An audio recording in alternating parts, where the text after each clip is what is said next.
Welcome to the Connected for Real podcast. I am Rebbetzin Bat-Chen Grossman, and I am here today with Helene, right? Did I say it Yeah. right? And she's It going is to, hard because I'm from Denmark and we say things weird. Hi, it's so great to be here with you guys, I'm especially with excited. you. I'm looking so much forward to this conversation. So am I. So first, let's start by introducing yourself. Go ahead and tell us what makes you so awesome. And we're also going to talk about working as a couple because we are in season 3 and it's all about the couples working together and making it work with all of the different parts of life. So first, tell us what you do. Well, I run a company and actually a movement where we put adult friendships on the agenda in this world because friendships are so core to who we are, our happiness, our fulfillment, our fun, but we don't talk about them. So it's kind of like either you're good at it or you're not good at it. And if you're not good at it, it's really shameful. So we're putting that on the agenda, teaching people how to form these amazing friendships we long for. And I'm a first-time entrepreneur, so that is also fun, trying that out with all the different emotions and everything going on. And I am Yes. so lucky that I get to do it with my husband. We live in the smack middle of Copenhagen, Denmark, with 2 little kiddos, and just enjoy the city and enjoy getting to make a difference in this world, to be honest. I love that. And when you were talking, the first thing that came up for me is that feeling that I had because we used to move around a lot as a kid. Mm, And so as a kid, you learn how to make friends and you make friends and go on with life. Usually I was the third wheel because I would move into a place that already yeah, had friends and I would make sure that, I somehow fit in and try to belong and all those people who make their life all about belonging and then realize that actually I just need to be myself and then I'll belong, you know? yeah. Um, so that was my experience. But something that I realized with all of once you grow up out of that, I guess, past the teenage area, maybe into the 20s, is that Mm, now it's actually harder to make friendships, mhm, because suddenly it becomes about who's in your kid's class and their mother and like, who's at the park and who's around. Like mm, it really turns into this like, okay, I guess I don't have much of a choice, right? yeah, And it becomes more proactive as opposed to just part of it what happens does. when you're around people, right? Mm. Yeah, and what I see as well is that we tend to have the same understanding of friendships as we did on the playground. Because one of the top advices that I hear people receive is, well, you need friends, well, then get a hobby. And when I hear that, I'm like, are we still 5 and just need to go out into the playground and then we'll make friends? Because there's like growing up, there's so many levels of what are our life values? What do we want to do in the world? What is important to us that needs to be resonated in these friendships as well? So I can't just go into any gathering. For example, I jog. I don't think a runners club would be the place I would find my friends, to be honest. So we Right. need to look in a different way, but because we don't talk about it, we don't know how to look for friends. So we assume that we just should find our friends among the people we're around. Yeah. And you know what's interesting? I actually have found that COVID made it more exciting for me to make friends because Yeah. we're talking deeper. Mm-hmm. You get onto Zoom and you don't have much time. And so you're like, okay, let's get down to it. Yeah. Are we like vibing What on is this? going on? Yeah. It's like open heart. Let's get down to like, no, there isn't that like mushy middle where it's like, oh, hi, Mm-mm. nice to meet you. Yeah, I like your dress. There's like, there's Ooh, all and the this, weather. Let's talk about the weather. yeah, the small talk sort of just goes away because there's no time for it. Mm-hmm. Yeah. And I think that's a perfect point when creating friendships as adults is we need to get out of those habit conversations we have, even around Corona or the war or whatever's going on. And we need to be better at actually listening to each other and actually asking questions that go to the heart and the core of things. Because it seems to me we live in a world where we talk so much about what we do, but friendship's about who we are. Mm. So we actually almost need to develop a language around who we are so we can share it sometimes.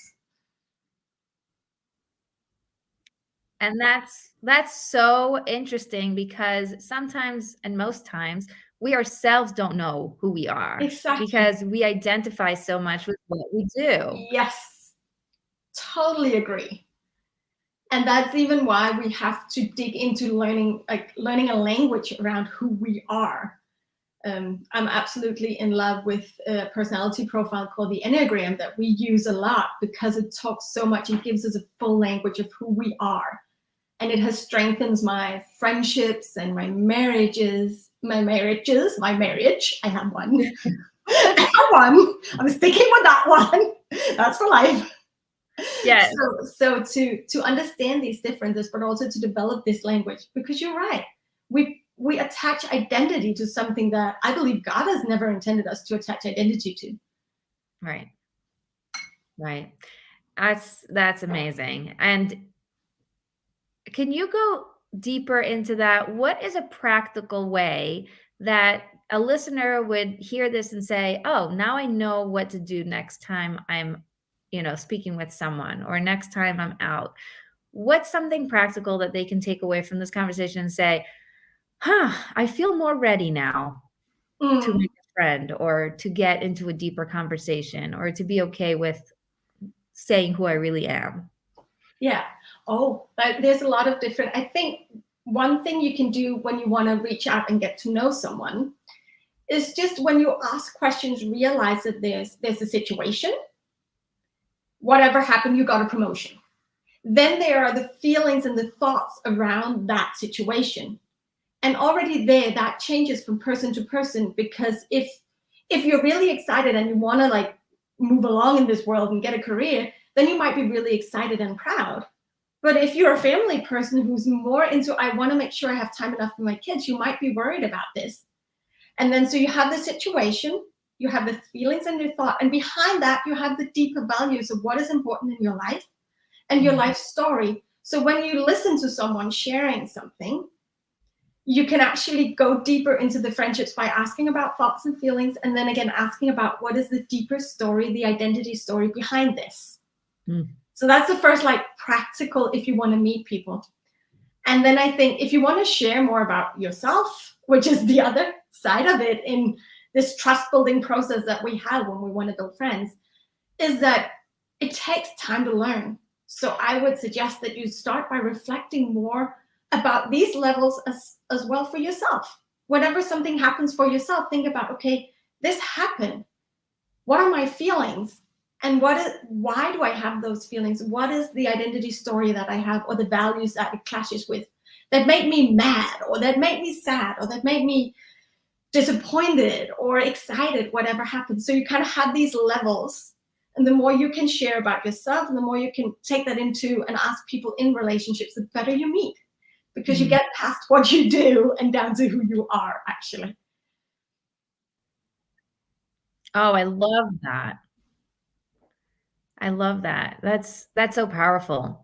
Having the ability to, you said the conversation has two sides. And the first side, this is so cute. I think this is your husband, isn't he? Yeah, it is. Is that your husband? Your husband put in a comment. Love this. Thank you for watching. Now we know somebody is watching. It's so exciting when there's a live comment. By the way, for all of those who are listening to the podcast, if you come and follow me on Facebook or Instagram, Facebook or YouTube, you will be able to come onto the lives and comment too. So that's very exciting. You said about the conversation has two sides, and this happens very well when I'm talking to my sister or my best friend, and we'll say, okay, listen, it's my turn, I gotta talk, and I talk, and they're like, okay, your turn, what do you have to say, right? Because we have to be really on top of being fair and listening to each other and taking turns whenever one of the people has something really urgent to talk about or really big. Listen to just what happened to me.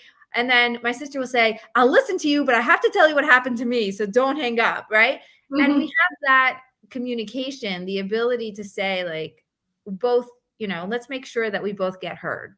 But sometimes you don't realize that with people you don't have, you said trust, which is so mind-blowing for me, because I never put that word to the, in my head, it was never a connection between that and trust. So when you have that trust with people, then I trust that my sister will stand up for herself, or my friend will stand up for herself and say, I have something else to say, or I have to put you on your spot or something. Like, we trust each other, that we're speaking the same language.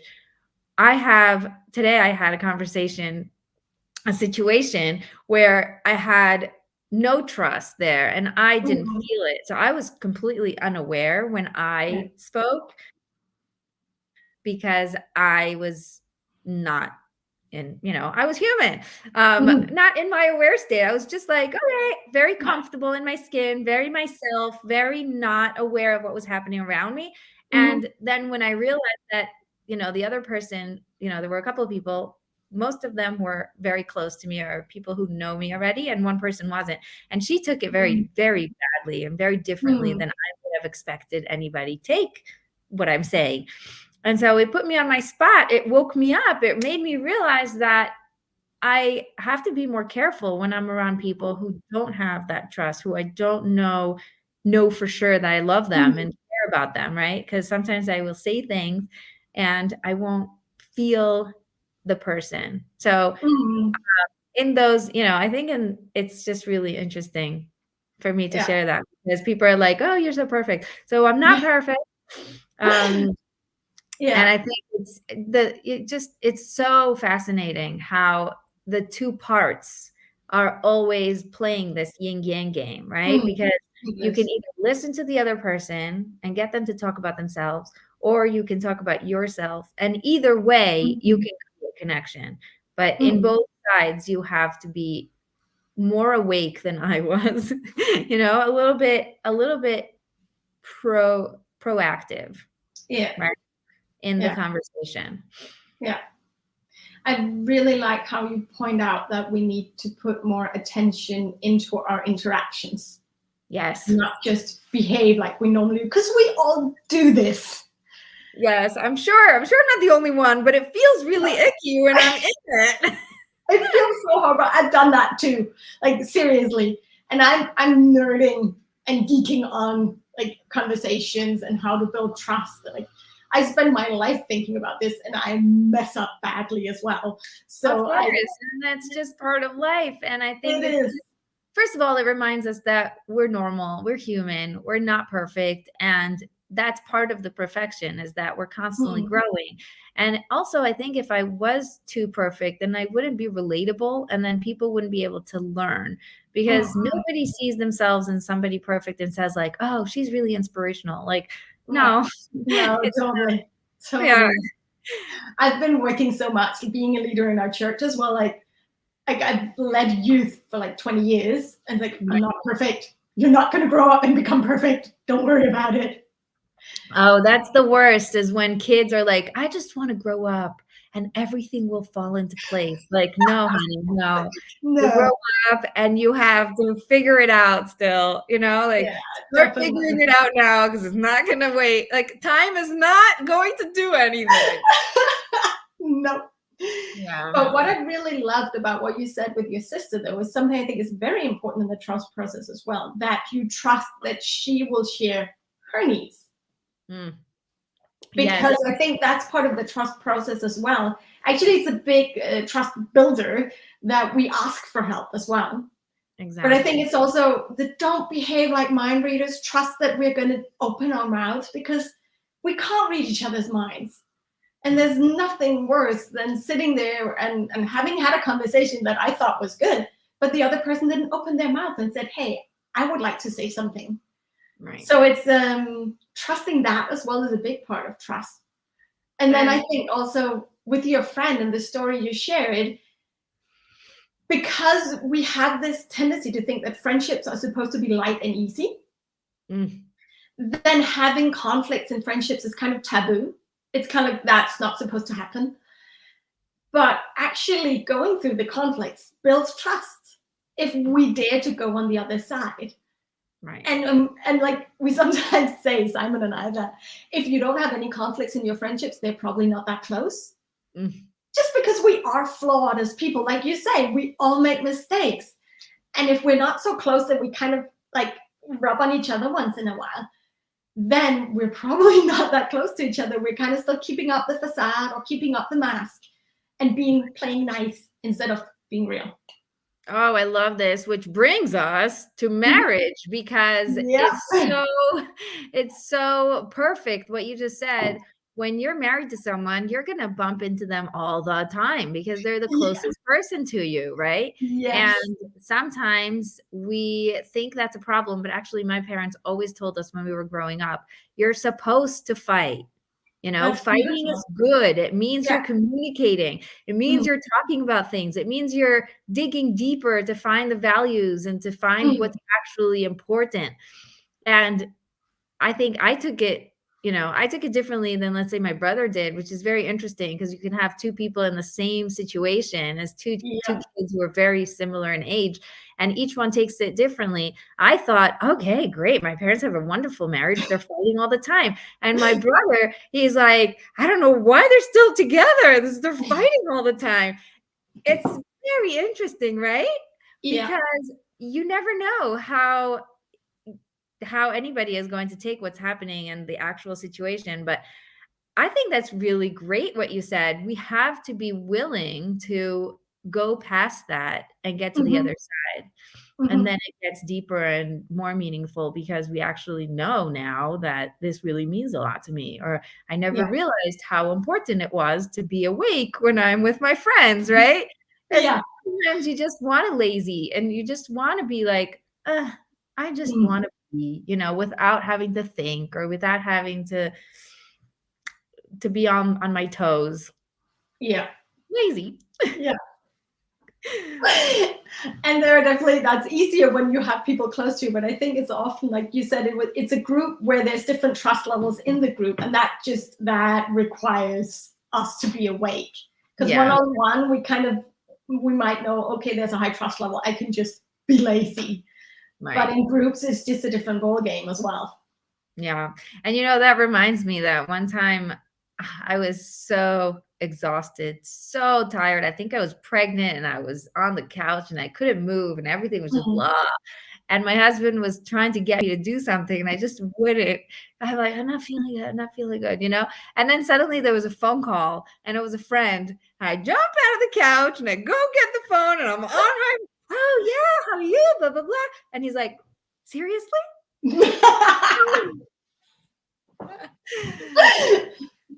It's just very interesting how sometimes we have different reactions to different people, depending on the level of trust. Yeah, definitely. So that's very definitely. When there's less trust, we are more shiny, aren't we? Yeah. Tend to be more perfect.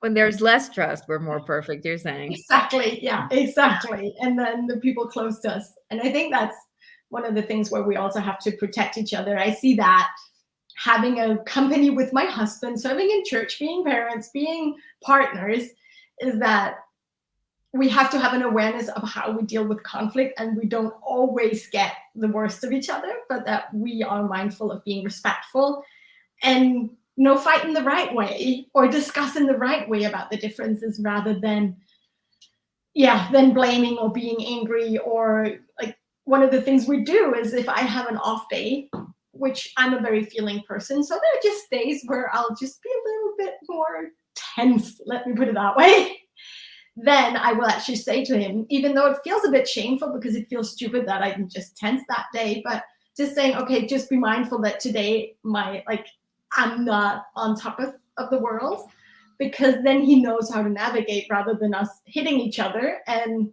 then the easy part for me when I have a bad day is to start the blame game. So it's your fault, I feel bad.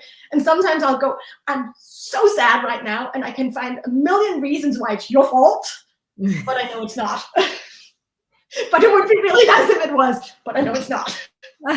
And isn't it wonderful to be able to be honest like that? Because it takes so much vulnerability to say that to someone, right? Because you want to blame them, so you don't want them to know it's not their fault. you want them to feel it's their fault, but Yeah. you know it's not, and for you to say Yeah. that is very powerful, very, very Yeah. powerful. And that goes to communication. Communicating with your husband on how your day is going is really important. Yeah. I More once than had you know. I heard of a lady who put a sign on her shirt that Yeah. had, uh, uh, like the bomb with a little thing that was like spark. So it was Mhm. just a picture. She drew a Mhm. picture of a bomb, and she just had her on her shirt because she Mhm. had some like event happening that night and she was running around like crazy lady. And this Yeah. guy came with the delivery stuff and he delivered the things and saw the sign and he was like, "Where would you like me to put these down?" And he really reacted in a way Mhm. that showed he understands, it's not personal. I just Mhm. want to help you. Where should I put this down to make it as easy as possible for you to get on with your day? And she didn't have to say anything. She didn't have to explain or apologize or whatever. She just had the sign, you know? Mhm. And it's sometimes really helpful to use these things to Mhm. make it easier for other people to know where you're at. Yeah. Yeah. But like you say, it requires vulnerability, and it requires that I dare like take the shame away of, because we live in a world where feelings are not valid, and like we're supposed to be logic, but we're not as logic as we agreed we are at all. But so actually being okay with letting, like, I can't control my feelings right now, or I'm in my feelings, is, at least for me, I know that's been a journey of validating that is okay. I'm not immature because I can't control my feelings. I'm not like weak because I can't control my feelings. I think that's two of the core things that I hit myself in the head with when Oof, I'm there. I'm that's trying good. to remove that. Oh, the wisdom. Yes. Wow. Okay. So Mhm. let's get into, well, I have a couple of directions I want to go to. First Mhm. is, how do friendships and marriages help each other thrive? So, Mhm. before we got live, I said I heard a friend of mine, and I remember this when we were all, very young and all getting married. Um, a lot of my friends who got married stopped hanging out with their friends because now they had a husband. Now they spent more time with him. Now they were consumed by their newfound, Yeah. love of their Mhm. life. And the friends felt very left out. Some friends were like, "Well, I don't have any friends anymore because all my friends are married and I'm not." And there's Yeah. this feeling of either or. So Mhm. I want you to talk about the importance of having both, Mhm. because your marriage can't be all the things and your friendships can't be all the things. And I actually told my kids, I have different friends for different things. And I Mhm. think that's a really important understanding, that you don't have one best friend that you go to for everything. Sometimes you need somebody who's a little bit farther, who is wise, who you can vent to, and then Yeah. won't bring it back up again 2 years from now to remind you what happened. Like, you Yeah. need that space sometimes, or somebody who's just a useful friend who's like, I need eggs right now, and who's gonna save my life with this Yeah. test that I have to study for. Sometimes it's just, really important to be okay with having lots of different things. So I want to hear your take on that. Yeah. I think there are two things I'm thinking. One is, we're created for connection. I believe that God created us to be connected not only with one person. And that's never described anywhere in literature or anything, that it was enough to just have that one person. And also, statistics show that marriages are just stronger when you have more people, because there's actually, there's some, when you study loneliness, of course there can be loneliness if you lack that one person, but there is actually the level of loneliness where you require close friends. And then there's a level of loneliness of being part of a larger group. So we have all these needs documented when you dig into what loneliness is, and you actually, yeah, unfold this box of loneliness. Another thing you Oh, love can to I just point add on that is, I think the first one before everything else is the loneliness without God. yeah, There's where you forget to bring him into the situation, and then you mm, think or you feel like you're alone with all this on your head, on your shoulders, carrying the world, and Yes. you have to be in control and you're not able to. So you feel really, really stuck and alone. So Yeah, I think definitely. that's the core, in my opinion. I think that's like even on my wedding ring, I have 3 diamonds because it's God and Simon and me, because we're in this together and we can't do this alone. I So love I that. totally resonate with that. There's I nothing love that that. I thought I was the only one with a story around my ring, so I'm happy. I decided myself. It's also a triangle with 2 lives that revolves around this triangle because it's around God. That's beautiful. I love it. That's funny. But what I also love that you point out is we tend in the Western world, especially, to go, well, I have a lot of acquaintances, and then I have cameras, and I have friends, and then I have the close friends, and we kind of have this triangle like this. And then when we value these relationships, we put the triangle the other way around. We say, well, I don't need acquaintances. They're kind of, I can just get new ones. It doesn't matter. But I really need these close. So we put so much pressure on our close relationships. Whereas I believe that we need all of them. We're created to actually not have a triangle, but have it equal. Like, they are all valid. They all serve a purpose in our lives. And we can't diminish just because we have a husband and we have kids. We still need close friends. We also still need friends we hang out with that can help us bring eggs when we need that.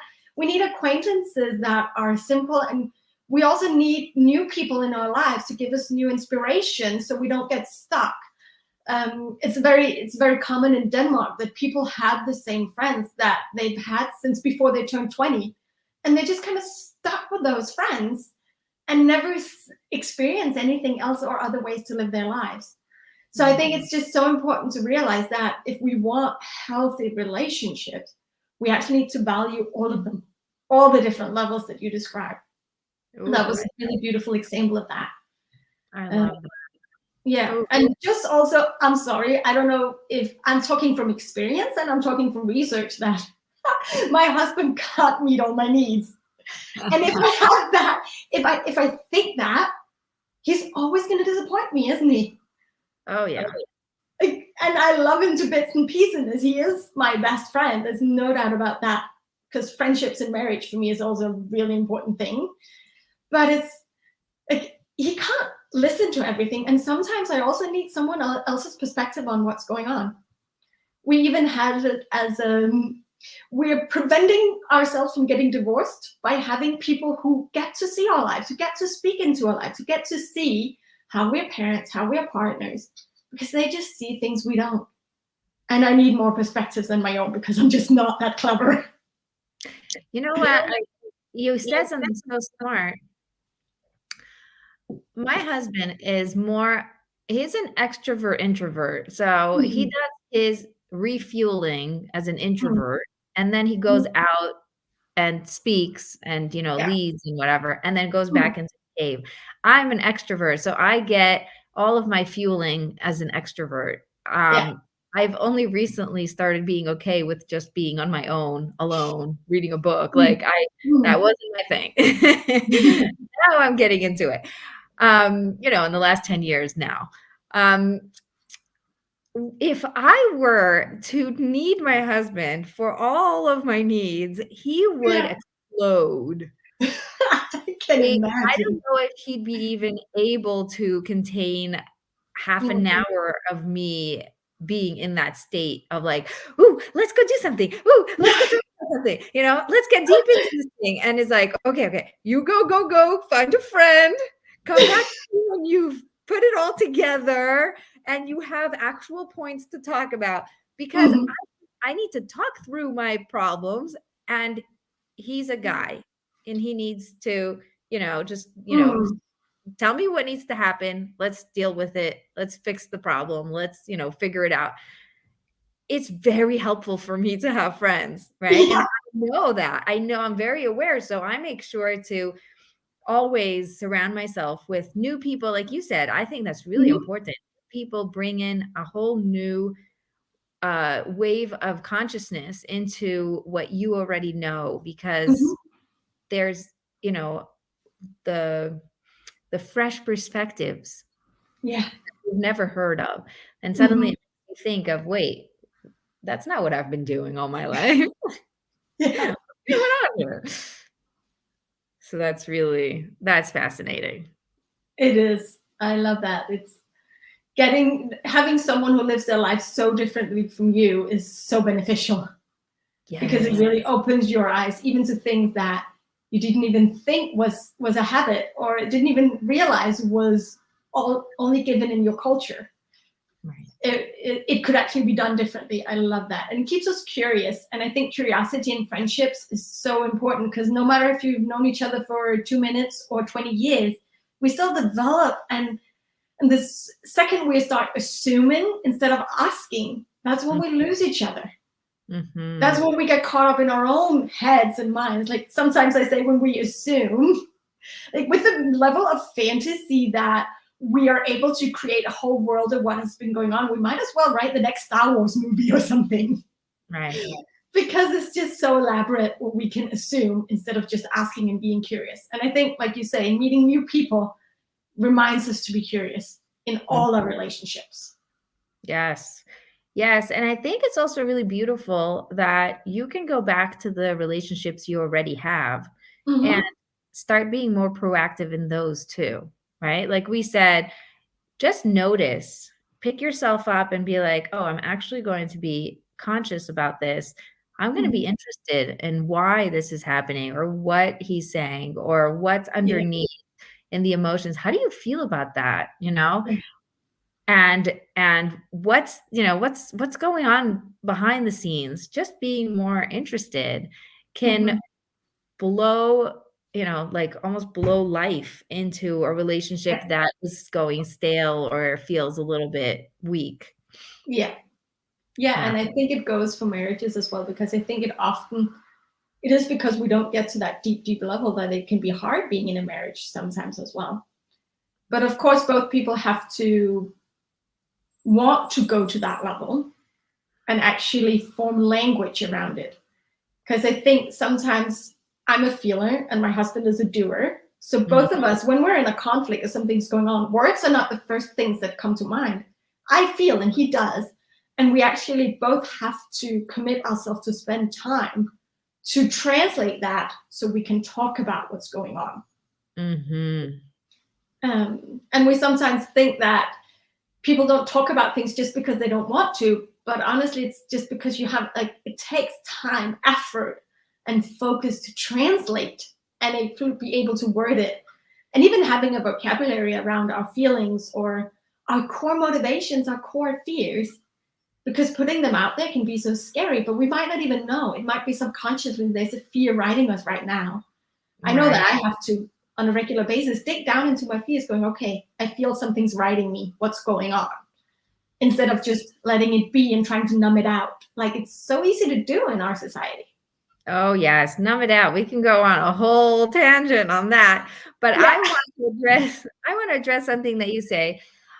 You said you need both couples, or both husband and wife, to be willing to sit down and communicate. And actually, that would be ideal, right? We want everyone to be open to sit down and talk about everything. But as a marriage coach, I take the approach that you can single-handedly change your marriage.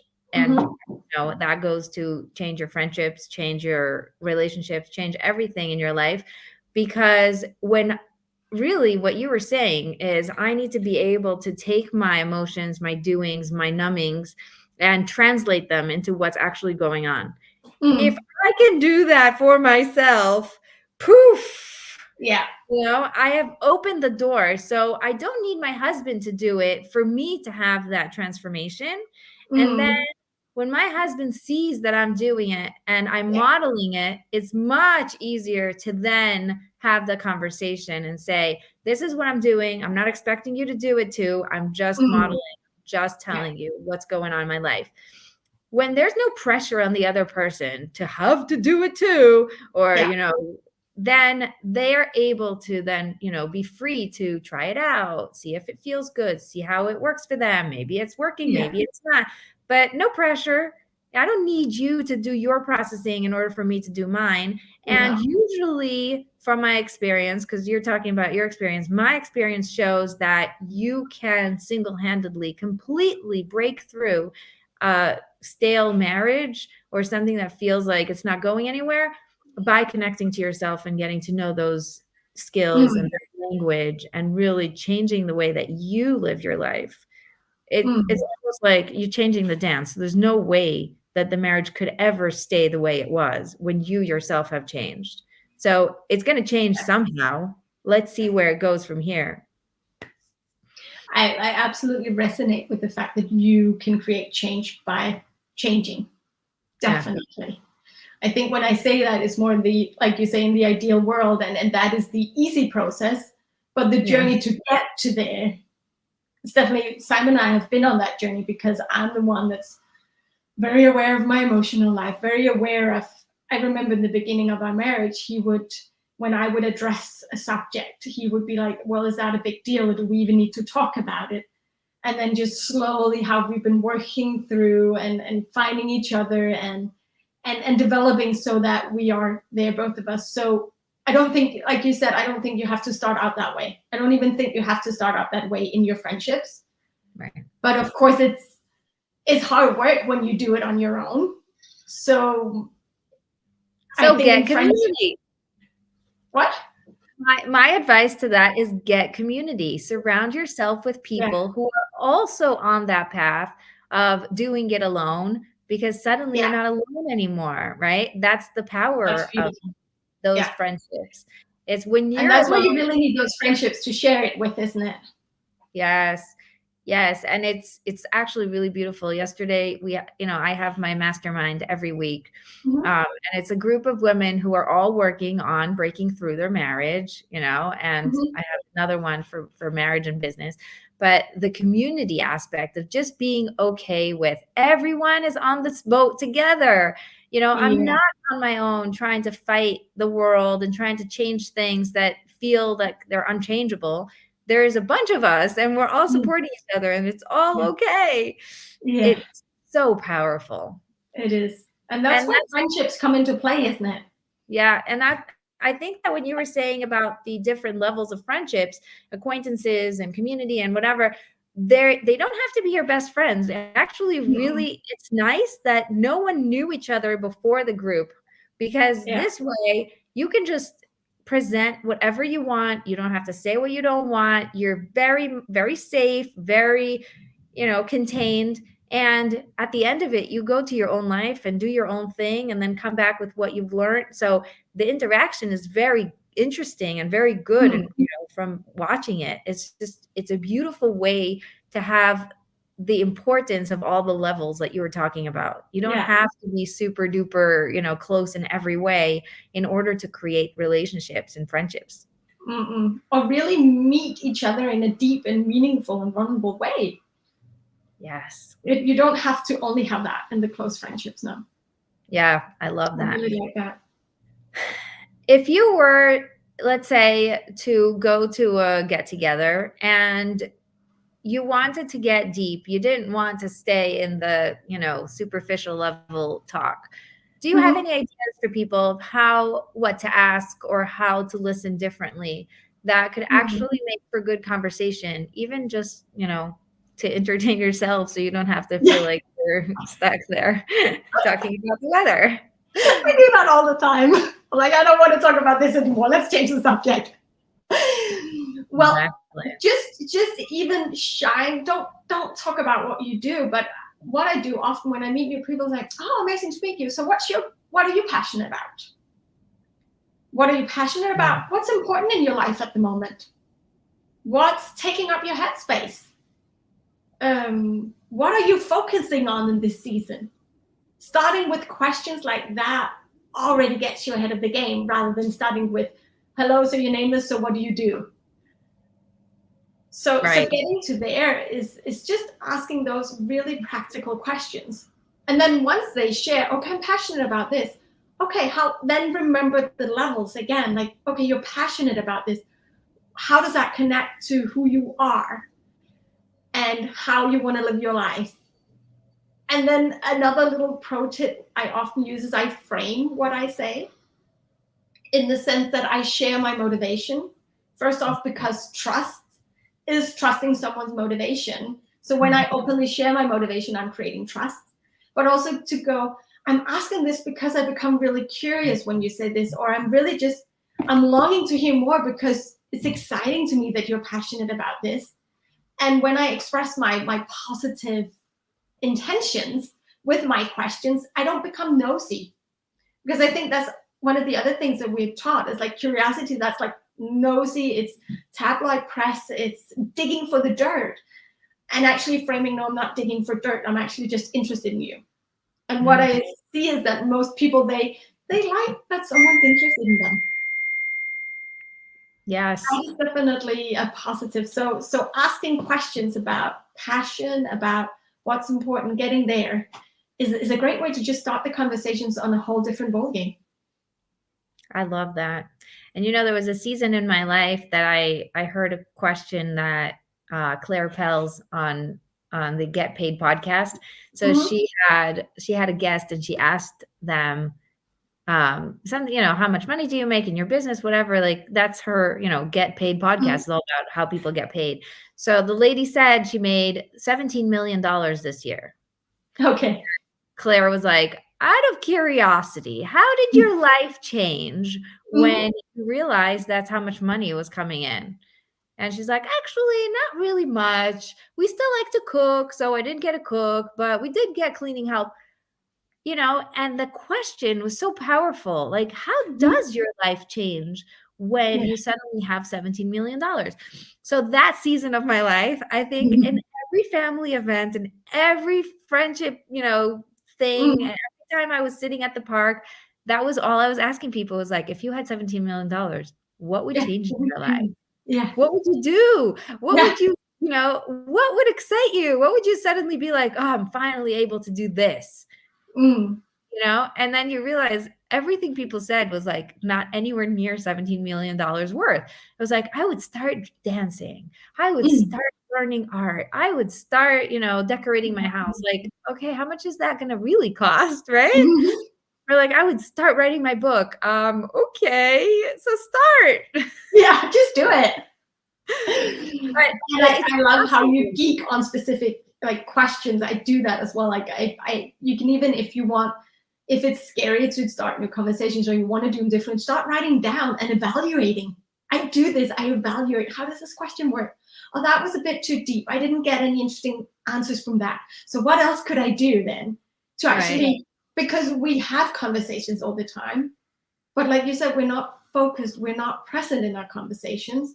So we end up like even having these, I call it like habit conversations around whatever is on the top of our head. Or we just stick to the cultural norm of what we talk about instead of actually getting to know each other and connecting in a conversation. Conversations can be so powerful and boring. I love how you said that. So powerful and so boring. Because everything in life can be that way. You can, wake up in the morning and be like, I can't, another day. Or you can wake up in the morning and jump out of bed and be like, woohoo, another day. Yeah. And it really depends on you, not on anything else. Yeah.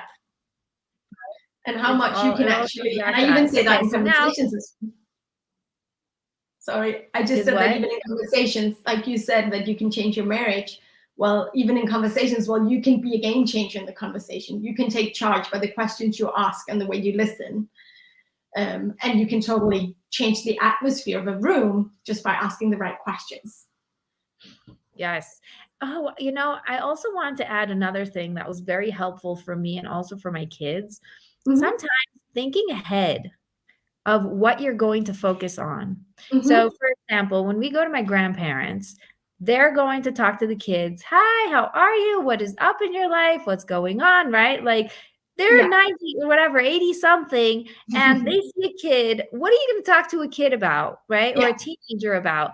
So they ask the regular things like, so what grade are you in? And what do you like to do? And who are your friends? And I tell my kids, if you come prepared with a story or with a situation or with something that you want to know about them, the conversation is going to get really interesting. But if I you love come that. completely unprepared and you Mhm. know you're going to visit the grandparents and you're like, yeah, I'm in third grade. Yeah, I have some friends.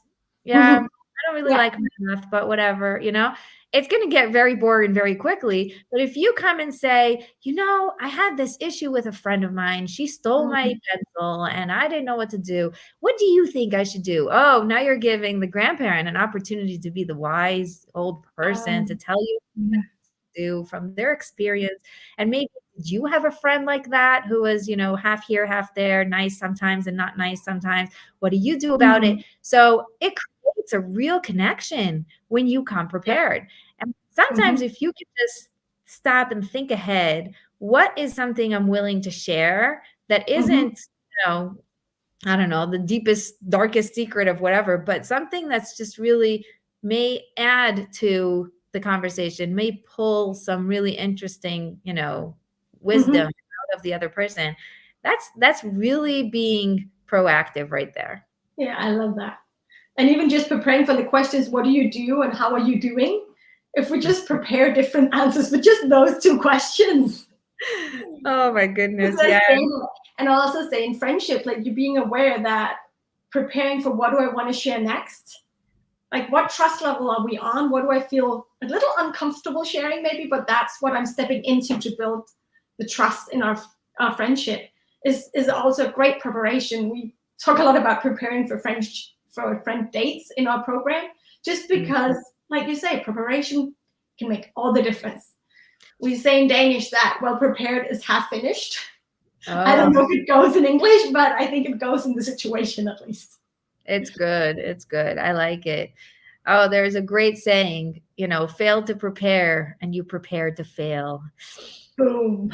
Oh, so powerful. Yeah. Because you really, and that's exactly it, is now let's talk about preparing when you don't want to talk about something. When something is going on in your life and you're like, if somebody brings that up, I'm going to shoot them. I do not want to talk about this. I do not want people to get into my business. I do not Mhm. want them to ask me again for the 50th time the same question about the same thing. Usually this happens after something traumatic or something happened Mhm. that everybody knows about. If there's like, Yeah.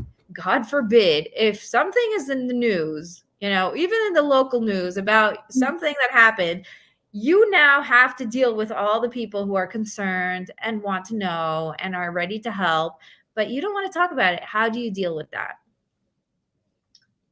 I would sit down and think, so what do I need? Hmm. And then become very clear about expressing that. Like, and acknowledging when someone asks, oh, I hear your concern and thank you for that. And be generous in that assumption because they might be nosy. I don't know, but be generous. Be like, I hear your concern and I'm so glad that you are interested. What I really need right now is. Yeah. Oh, that's so perfect. And just being so clear in what you need, because I think that's another thing we're not very clear, marriages or friendships, whatever we talk about, it's the clarity of expressing my need. And I think I actually talked, I was with some girls in a car and we talked about this thing because one of them has been sick with being down with, she's been sick for like 6 months of stress. And I could just tell, like, she just changed the subject. I was like, you probably don't need to talk about this, huh? And I really like how we talked about, sometimes you feel you're obligated to share with your friends, but sometimes it's really just not what you need. Right. And sharing out of obligation is not building the relationship.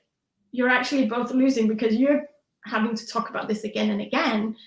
And I had this conversation with a friend as well who was pregnant. I was like, do you want me to ask you questions about your pregnancy or do you need to not do this? Or even Right. when I started dating Simon, I was like, everybody shut up, be quiet. Shh. You need to not ask me questions because I need to figure this out on my own and I will share with you if I need to. Right. Oh, So it's being okay with having needs and expressing those, of course, being aware that other people hopefully do it out of really good intentions.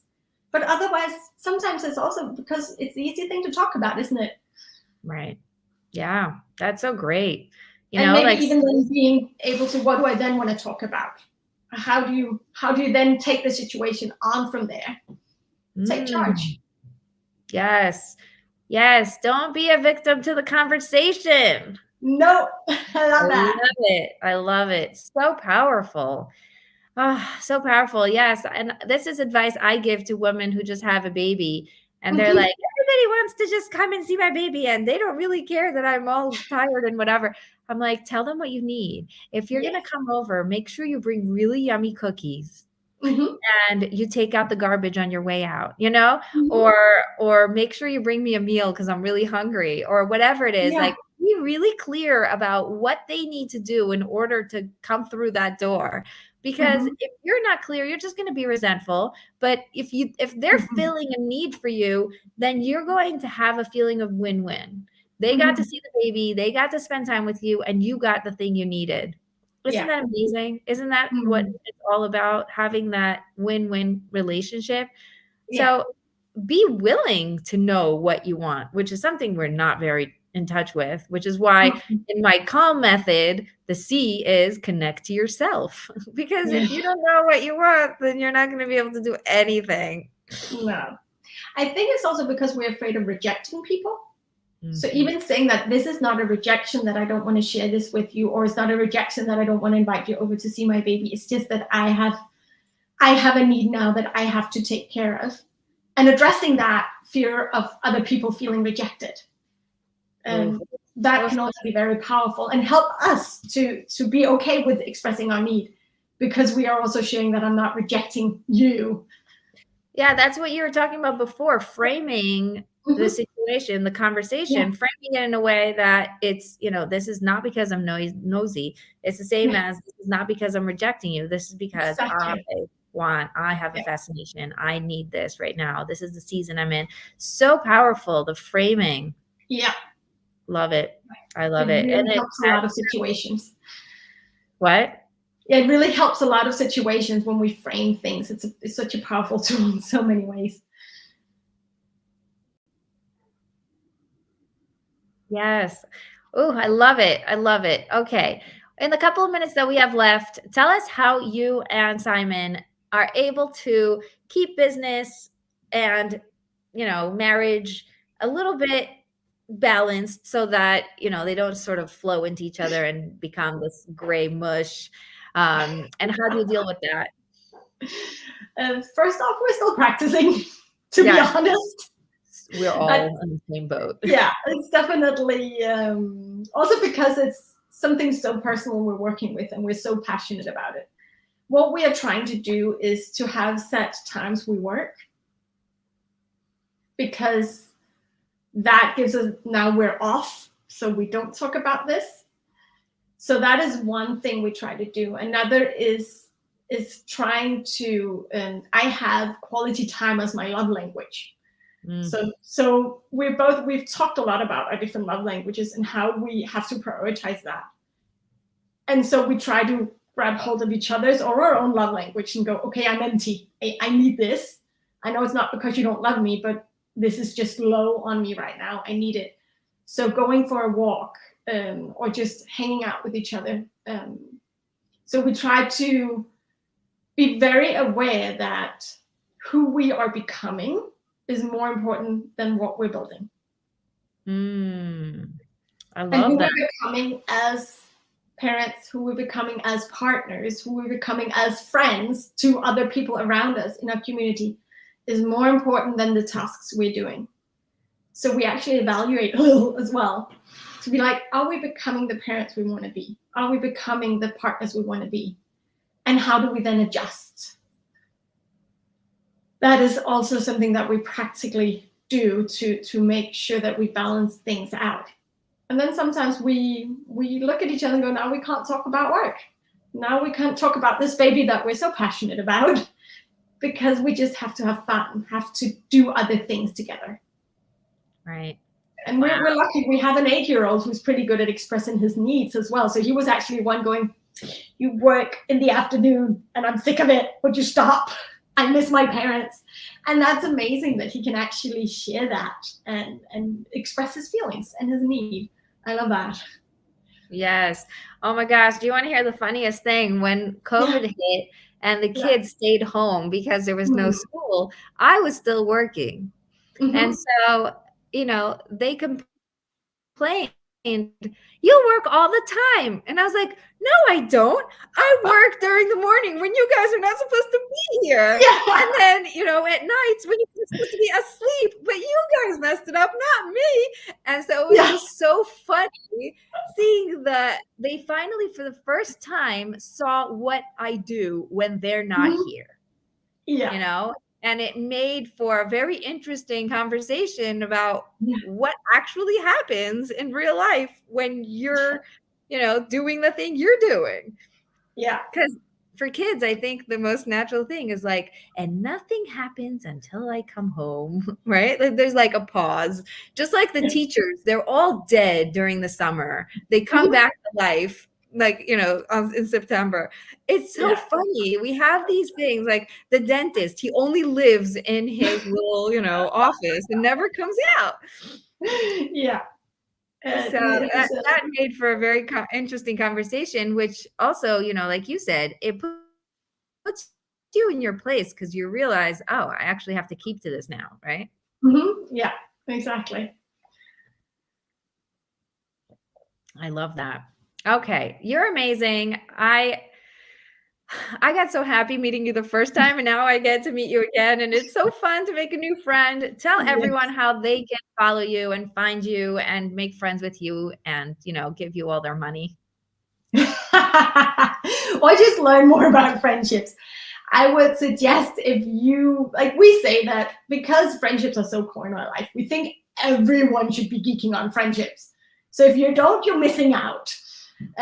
We actually started a Facebook group called the Authentic Friendship Network. So if you search on that on Facebook, it's a free Facebook group where we have weekly trainings and we go live and we talk about all things friendships, and you can connect with us and you can ask us questions.